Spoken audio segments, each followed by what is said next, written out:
que acabamos com a questão da narrativa. Vossa Excelência trabalhando muito bem com dados concretos. Só para corrigir, foi colocado aqui na fala anterior que a ressuscitação se foi em 2021, não foi corrigida em 2023 que ela foi corrigida. Presidente, tenho aqui, ó, eu achei que só o careca do INSS é que circulou por aqui, mas não. Tenho aqui uma declaração do presidente da CONTAG. O CONTAG, no dia 4 de junho de 2019, o senhor Aristide Santos, presidente da CONTAG, fez 253 emendas na medida provisória 871, das quais 14 era para retirar completamente o recadastramento e também passar para 5 anos o recadastramento. Essa é a realidade. E ele diz aqui, ó, declaração do presidente: foi uma luta nas ruas e nos gabinetes dos parlamentares que contribuiu para diminuir os efeitos extremamente negativos da medida provisória. Essa fiscalização tem efeito extremamente negativo para quem? Agora sabemos que era negativo para quem queria roubar. Os mesmos que visitaram os gabinetes parlamentares, está aqui. 253 emendas da oposição. Então, começa por aí. Segundo, o que houve com relação para matar esse assunto definitivamente, o que houve lá na transição foi uma demanda dos peritos e, por sinal, a demanda maior que estava acontecendo no INSS era seguro defeso e aposentadoria rural. E aí, o presidente, depois de 30 anos, mandou uma medida provisória, essa daqui, que eu fui o presidente da comissão. Então, qual a atitude? Qual o presidente que fez isso para fazer realmente o controle dessas fraudes do seguro defeso e também do INSS? Jair Messias Bolsonaro. Ponto. Agora, eu pergunto à nossa querida Eliane, que parabenizo pelo trabalho. Eliane, por que a CGU, como órgão técnico de controle, concordou com a ação da AGU, que blindou as entidades mais críticas e com mais evidentes laços políticos com o governo? Ignorar a análise técnica da sua diretoria, ou a CGU participou ativamente dessa decisão seletiva que protegeu os maiores arrecadadores do esquema, que era a CONTAG e o Sindinap? E por acaso, a Lei 13.019 de 2014, ela é muito clara no artigo 39. Parente até segundo grau não pode ter nenhuma relação ou convênio com nenhuma instituição. Então, tanto a CONTAG quanto o SINAP nem poderiam estar com o acordo de cooperação com o INSS, porque a lei proíbe. E a CGU nunca fez nada com relação a isso? Primeira pergunta. Em relação aos processos de apuração, senador, as instaurações dos procedimentos administrativos de responsabilização, eles estão sob a responsabilidade de outra secretaria, da Secretaria de Integridade Privada. Então, eu desconheço de que forma houve essas tratativas entre a AGU e CGU em função da instauração desses processos administrativos de responsabilização. Especificamente em relação às análises que eram feitas no âmbito do INSS na formalização dos ACTs, no nosso terceiro relatório nós fazemos uma análise amostral, pegamos todos os ACTs vigentes em 2025, em abril, e fizemos para trás uma amostra por ano de 3 ACTs por ano de análise. Vossa Senhoria lembra se a CGU chegou a analisar os acordos de cooperação do INSS? A CGU chegou a analisar isso? Porque, de fato, eu estou dizendo aqui, os dois não poderiam estar, não poderiam sequer ter assinado. Especificamente, estes ACTs, eu tenho a impressão que eles não constam da amostra, porque a amostra que foi feita, ela foi feita de acordo com os ACTs que foram formalizados nos últimos anos e estavam vigentes, e de acordo com materialidade. Ok. A CGU considera que a dispensa de biometria para o sindicato dirigido pelo irmão do presidente Lula, contrariando alertas técnicos e decisão do TCU, foi um ato de improbidade administrativa e de favorecimento pessoal. Que medida a diretoria da CGU tomou para punir os responsáveis do INSS que deliberadamente criaram essa exceção para uma entidade que é mais que politicamente conectada? É o parente do presidente Lula. Especificamente em relação ao procedimento de dispensa de biometria. Estamos falando que, a partir de março de 2024, uma instrução normativa do INSS passa a regulamentar os ACTs e, para a formalização do ACT, faz-se necessária a biometria. E houve, então, uma excepcionalização para a utilização da biometria, ou para a não utilização da biometria, e ela alcançou todas as entidades. Não estamos falando especificamente de uma ou outra, ela acabou alcançando todas as entidades. Sim, houve uma excepcionalização. No âmbito da auditoria, isso foi ponderado à época, porque a excepcionalização foi feita em Consta do relatório de denúncia isso? Ele consta do terceiro relatório. Tá. A CGU avaliou também o impacto dessa norma, que é uma instrução normativa 162. Exatamente. A instrução normativa 162 de 2024, de março, ela criou critério de dificuldade de punição das entidades fraudulentas, colocando aí um percentual de 5%. Só poderia ser analisado aquelas entidades que tivessem 5% de reclamação. Ou seja, a CGU avaliou o impacto dessa norma e questionou por que essa norma favorece justamente as entidades com maior volume de desconto e que mais roubaram os aposentados. Ou a Controladoria se omitiu diante de uma regra que, na prática, foi criada na gestão petista para anistiar as irregularidades cometidas pelos maiores e mais influentes culpados deste esquema. Senador, especificamente em relação a essa instrução normativa, ela é a primeira instrução normativa que trata especificamente dos descontos associativos. As anteriores, elas tratavam da concessão de benefícios e também tinham alguns artigos que tratavam dos descontos. Quando se fala, então, desse 5%, ele traz como uma obrigatoriedade de fazer alguma fiscalização. Então, eu acho que essa instrução, ela traz uma obrigatoriedade de fazer a partir daí, sem prejuízo de fazer antes disso também. Sim, mas é evidente que já não faziam nenhuma, imagine-se com isso, né? Então, 5% a realidade beneficiou a CONTAG e o Sindinap, porque é um volume muito alto, e 5% disso dava um valor muito alto. Mas eu perguntaria ainda, porque meu tempo também está esgotando, por que as auditorias financeiras da CGU permitiram que a atual gestão do INSS não só deixasse de cobrar os custos operacionais das entidades, mas também realizasse repasses bilionários a associações com pendências fiscais, usando o dinheiro do contribuinte para subsidiar um esquema roubo e descumprimento do decreto 3.048 de 99. Ou seja, o INSS gastou mais de quase 6 milhões de custo, não repassou para as entidades, absorveu o custo. Tem conhecimento disso? Na verdade, parte do custo é absorvido pelo INSS, inclusive essa era uma das recomendações que nós tínhamos em relação aos empréstimos consignados e trouxemos para os descontos associativos também, que houvesse adequada mensuração dos custos pelo INSS para que esse custo também não estivesse na autarquia, na execução dessas transferências. Mas é importante que se diga que uma parcela dos recursos, ela também acabava sendo retida para cobrir esses custos. Como a CGU, em suas auditorias de conformidade, permitiu que os dois maiores e mais irregulares acordos de cooperação do INSS continuassem ativos, mesmo violando de forma tão clara a cláusula antinepotismo, que é a Lei 13.019 de 2014.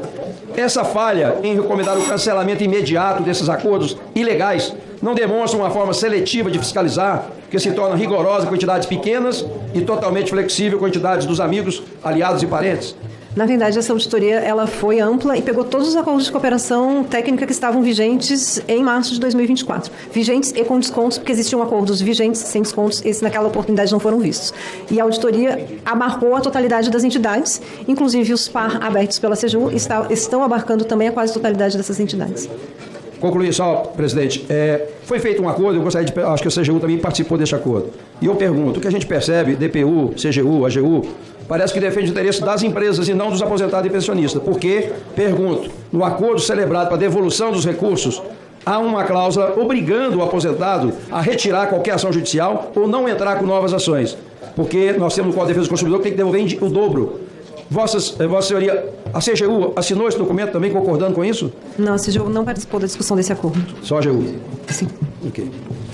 Ok, presidente, eu pedi mais 6 minutos, mas acho que vou colaborar com o senhor. Mas, veja só, da mesma forma como aconteceu com a senadora Elisiane, eu permiti que ele fizesse a conclusão. Eu não vou interromper imediatamente após, até porque eu não quero prejudicar o material de nenhum deputado, nenhum senador que precisa prestar contas com seus eleitores do trabalho sério que todos nós estamos fazendo aqui. Quero passar a palavra agora ao deputado Alencar Santana, por 10 minutos. Presidente Duarte Júnior, colegas deputados, senadores, cumprimentar aqui a doutora Eliane Viegas, parabenizar na pessoa da senhora por todo o trabalho da equipe da Controladoria Geral da União, que sem dúvida alguma teve uma postura bem diferente, muito mais ativa e efetiva durante o governo do presidente Lula. Afinal de contas, essa investigação, essa apuração realizada pela Controladoria permitiu que os descontos foram suspensos, porque senão continuariam acontecendo e as pessoas sendo roubadas. Presidente, com licença, desculpa interromper, Alencar, eu não quero ser delicada com você, mas a gente teve troca, isso, só porque isso é uma questão de ordem de lista. Só peço que paralise o tempo, por gentileza. Desculpa, Alencar, eu não quis te interromper. Deve voltar, agradeço, presidente, não me incomoda, não. Peço que paralise o tempo. Só respondendo a questão de ordem pela ordem da deputada Adriana, o deputado Alencar trocou a fala com o deputado Mário. Então, existe Eringer. Troca? Isso é uma prática aqui? Olha, não, é só para entender, eu só queria saber uma prática, um acordo que nós temos aqui é que as decisões que eu vou tomar são as mesmas decisões tomadas pelo senador Carlos, que é o presidente da CPMI, eu estou como vice-presidente. Nem ele vai agir sem acordo comigo, nem eu vou agir sem acordo com ele. Então não há nenhum tipo de problemática de fazer a troca. O que não pode é acrescentar parlamentar que não foi inscrito. Então, já respondi a sua questão. Para continuar os trabalhos, retome o tempo. Deputado Alencar, que possa ser retomada a sua fala, peço que resete o tempo aí, por gentileza. Pode retomar por 10 minutos, por gentileza. Obrigado, presidente. Então, parabenizar aqui todo o trabalho feito pela Controladoria. Só um momento, 10 minutos, por gentileza, ali, para retomar o tempo de 10 minutos. Pode começar, deputado. Procuradora, parabenizá-la por todo o trabalho da equipe, da Controladoria Geral da União, enfim. Por todo o trabalho, afinal de contas, essa apuração que foi levada ao conhecimento da Polícia Federal e permitiu que os descontos, esse roubo, fosse suspenso. E os aposentados e aposentadas que estavam sendo lesados deixassem de ser, inclusive com o ressarcimento que está sendo realizado pelo governo do presidente Lula. Porque se passaram 4 anos do governo anterior e a gente não viu nenhuma medida efetiva de controle, de suspensão ou de denúncia aos órgãos de controle e à própria Polícia Federal, o Ministério Público, em relação à roubalheira que lá existia, que lá começou, cresceu e que permitiu que entidades laranja entrassem, se conveniassem com o INSS e fizessem o que elas fizeram. Eu queria fazer uma pergunta. A senhora fez parte do GTI desde 2019, é isso? Isso. O grupo de trabalho intersetorial, que lá tinha representantes do INSS, Promotoria, Procuradoria da República, Controladoria da União, naquele período de 2019 a 2022, alertou o INSS sobre possíveis irregularidades, desvio da finalidade do desconto, ou seja, dos roubos que estavam acontecendo? Iniciado em 2019, com a recomendação do Ministério Público, foi a primeira sinalização. E depois, na sequência, 2020, 21, 22... Todos os anos? Os 4? Não, os 4 em 2019 e depois em 2020, 2021 e 2022 foram feitas muitas interações de forma... Interações com o INSS, cobranças, para construir uma instrução normativa que fizesse com que os descontos acontecessem de uma forma diversa. Mas por que queria o desconto ocorrer de uma forma diversa? Tinha algum problema? Não existia uma instrução normativa específica que regulamentasse os descontos. Então, a forma de fazer os descontos, como já foi ponderado no início pelo relator, era simplesmente o encaminhamento de um arquivo para implementação na folha de pagamentos. Então, a intenção é que isso tivesse mais controles por parte do INSS. Então, já tinha irregularidades acontecendo ali nos descontos, por isso que vocês estavam alertando. Existiam algumas sinalizações de que existiam problemas, mas não do tamanho que se identificou mais recentemente. Sim, mas se identificou porque eles se acumularam ao longo desse tempo, a partir de 2019, inclusive com o crescimento de entidades laranja que fizeram os convênios. Podemos assim dizer? Tivemos um crescimento de entidades e um crescimento de beneficiários. A senhora tomou conhecimento de uma comunicação do Procon São Paulo, numa reunião que teria participado então o ministro Sérgio Moro, no dia 30 de julho de 2019, o senhor Luciano Tim, que era o secretário nacional de consumidor, e o presidente do INSS, Renato Vieira, onde o Procon São Paulo lista um número de entidades como a BANSP, Rian Brasil, ASBAP, Sudamérica, Clube de Serviço, Clube Seguros Brasil, Previsul, CEASP, Centrap, Sabem e ANAPS, que essas entidades estariam fazendo descontos e que as reclamações eram várias por parte dos aposentados que não tinham permitido, que estavam sendo lesados, roubados. Tomou conhecimento à época? Não. Tá, olha só, pessoal, aqui tem um documento, importante que todos tenham oportunidade de ver, do Procon São Paulo, onde noticia a participação do então ministro da Justiça, Sérgio Moro, do presidente do INSS à época, Renato Vieira, e também do Luciano Tim, secretário nacional do consumidor, onde o Procon São Paulo aqui noticia as irregularidades e as entidades, pedindo a suspensão desses convênios. E as medidas não foram tomadas pelo governo anterior. Isso demonstra a diferença de postura, de cuidado, de zelo por parte da aposentadoria que o aposentado recebe. O governo do presidente Lula, no primeiro momento, tomou conhecimento e a Controladoria teve a capacidade e condições de fazer seu trabalho sem interferência e depois repassá-lo à Polícia Federal, que tem a competência de investigar o crime e pedir punições. Então tem uma diferença brutal de comportamento. Outra pergunta. A senhora, auditoria do Tribunal de Contas da União, que é um órgão independente, ministros nomeados por diferentes presidentes ao longo do tempo, Lula lá atrás, Dilma, Temer, ou seja, uma composição eclética. Ele fez auditoria a partir de que mês e ano, a senhora sabe? Eu não sei exatamente a partir de que mês, mas nós estávamos fazendo na CGU um trabalho envolvendo os empréstimos consignados e nesse momento nós tivemos uma interlocução com o TCU para fazer o trabalho. Acredito eu que tenha sido ao longo de 2023, mas não tenho certeza. Então esse trabalho, essa auditoria do Tribunal de Contas em 2023, se era a auditoria, estava vendo o passado, correto? A auditoria não consegue ver o futuro, né? A gente consegue, a partir das análises feitas, identificar por que alguns desvios, alguns comportamentos acontecem. Então, importante ter claro a pessoa que está nos acompanhando, o Tribunal de Contas, não fique incomodado, não, eu vou terminar meu tempo, por favor. O Tribunal de Contas fez uma auditoria iniciada em 2023, justamente porque tinha irregularidades, tinha desvios, tinha roubos. E onde ocorreram esses roubos? No período anterior, onde essas entidades entraram, se cadastraram, sem critério. Como pode uma entidade como a Ambec ter três filiados, e ser aceita para fazer um convênio e ampliar o número de beneficiados assim exponencial? O que isso demonstra? Que algo de irregular estava sendo feito. Ora, eu autorizo uma entidade de 3 filiados, quer dizer, ela não tinha representado, e ela entra no sistema. Isso foi feito justamente na gestão Bolsonaro. Então, esse tipo de conduta, e é importante a todos que estão nos acompanhando aqui, a TV Câmara ou a TV Senado, ter conhecimento, foi por isso que cresceu de forma exponencial, não só o número de entidades, mas também o número de descontos. E elas cresceram, é verdade, no período a posteriori, porque ali elas estavam percebendo que medidas de controle como biometria iriam ser exigidas. E aí elas aproveitaram ainda o modelo anterior sem controle, sem rigidez, e aí elas aumentaram o número de filiados irregulares, porque não eram filiados reais, vamos assim dizer, ninguém assinou, foram manipulados, houve fraude, e aí perpetraram esse número excessivo, que infelizmente essas pessoas, excessivo do valor arrecadado, diferentemente pelo volume de aposentados e beneficiados que tinham com ela. Mas queria fazer uma outra pergunta. A senhora, aí em algum momento, a Controladoria Geral da União percebeu se também na gestão do INSS, por exemplo, houve algum outro tipo de conduta irregular, por exemplo, a contratação da empresa Nexo de segurança, que começou na Superintendência em São Paulo, sob a gestão do Oliveira? Em relação às contratações efetuadas pela empresa Nexus, temos um relatório de auditoria que fala dessas contratações. Houve um processo de apuração no âmbito da Secretaria de Integridade Privada e houve uma punição à empresa. A senhora pode mandar esse relatório à CPI, por favor? Posso sim. E a senhora sabe dizer um pouco das irregularidades, quais foram, aqui para todo mundo ter conhecimento, inclusive quem nos acompanha? Não sei se eu vou recordar, mas tinha questões de sobrepreço e superfaturamento e acordo entre as empresas. Isso eu recordo. Sabe mais ou menos o volume de contrato de dinheiro? E se além de São Paulo houve em outras superintendências? Sim, contratação em Minas Gerais, na Superintendência de Minas e na Superintendência de São Paulo. Essas questões estão em relatório. E começou em qual superintendência? Começou em São Paulo. Na época do quem era o superintendente? Não recordo. Tá, ok. Sabe dizer o ano? Que são várias contratações. Uma delas eu tenho a impressão que é de 2019, mas eu não tenho certeza. Tudo começa em 2019, o grande problema é essa data. Eu sei que o pessoal aqui deve ter medo quando vem falar 2019, 2020, 2021, 2022, assusta.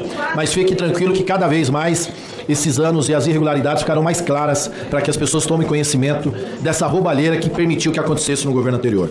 E se não fosse o presidente Lula, um governo que tem seriedade, compromisso com a verdade, compromisso com os aposentados, o roubo estaria continuando, as pessoas sendo lesadas e a gente não teria conhecimento dessa fraude revelada para todos os brasileiros e brasileiras.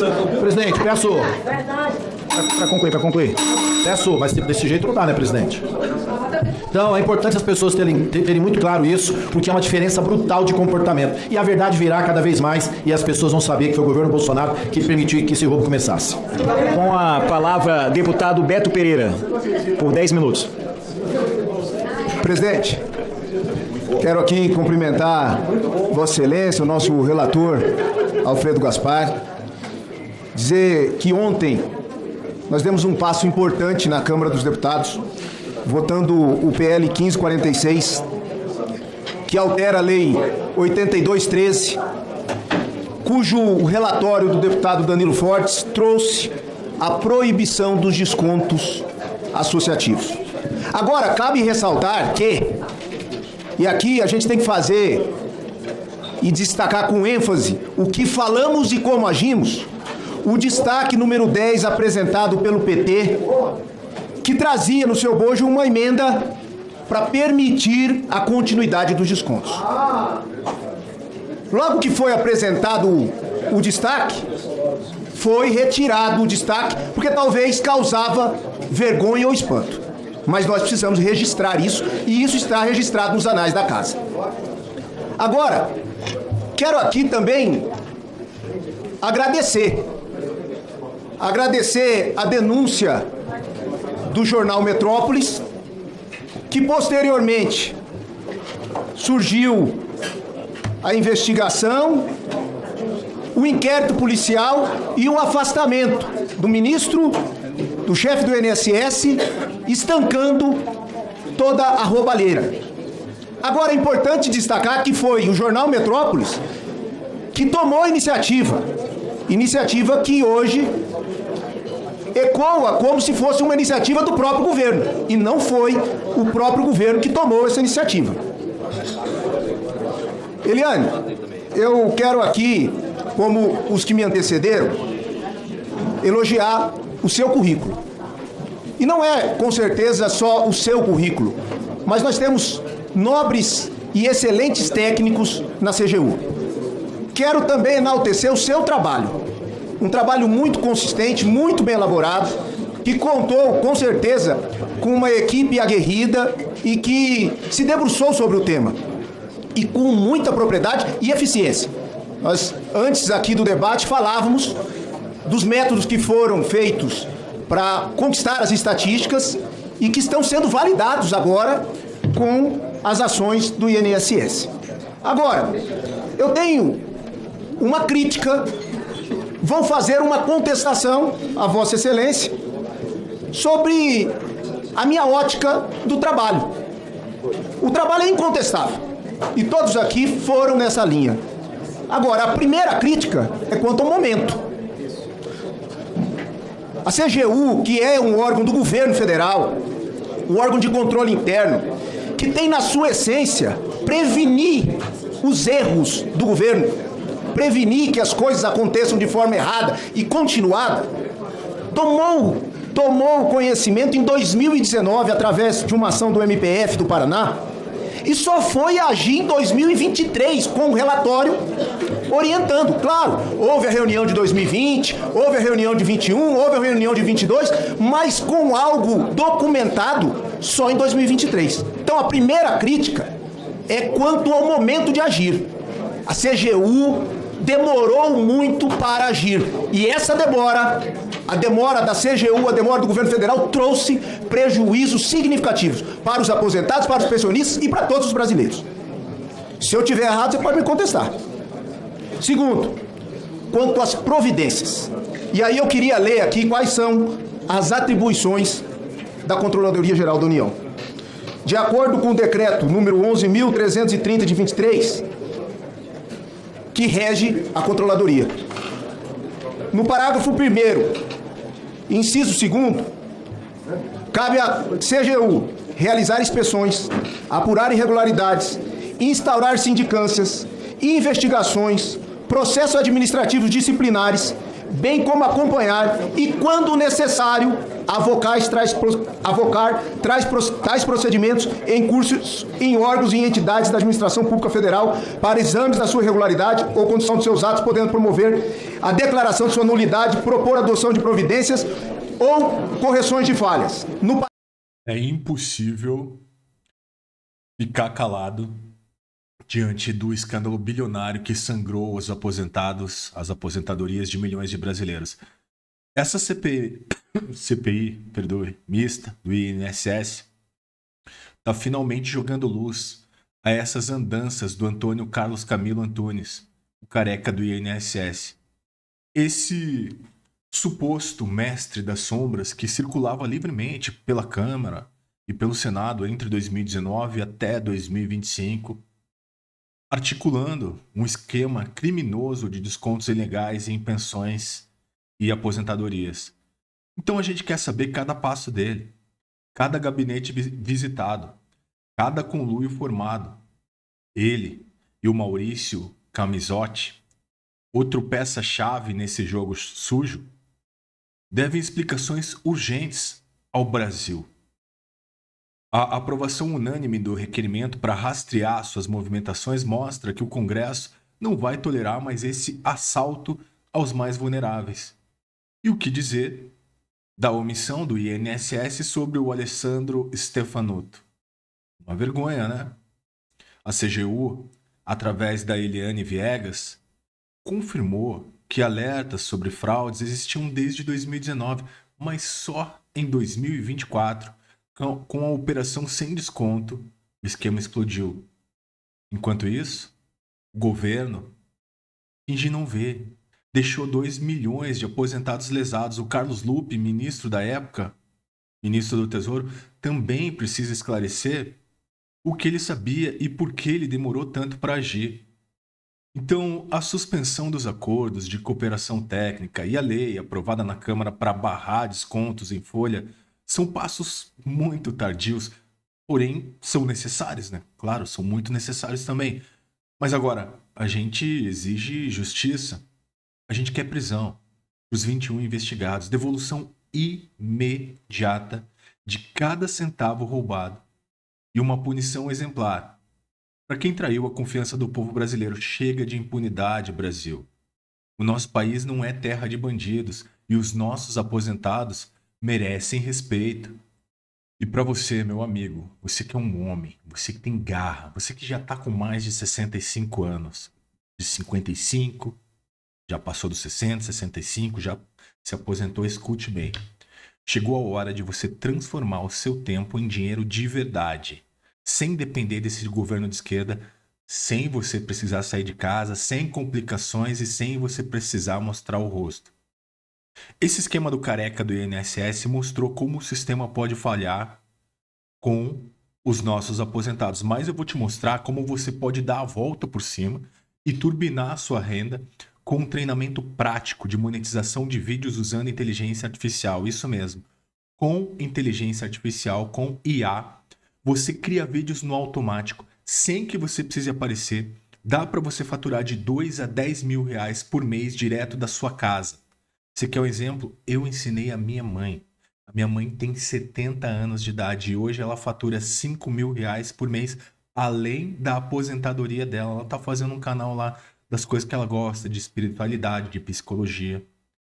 Tudo com vídeos simples feitos por IA. No meu treinamento, na segunda aula, você já aprende a fazer um vídeo de 10 minutos com um comando.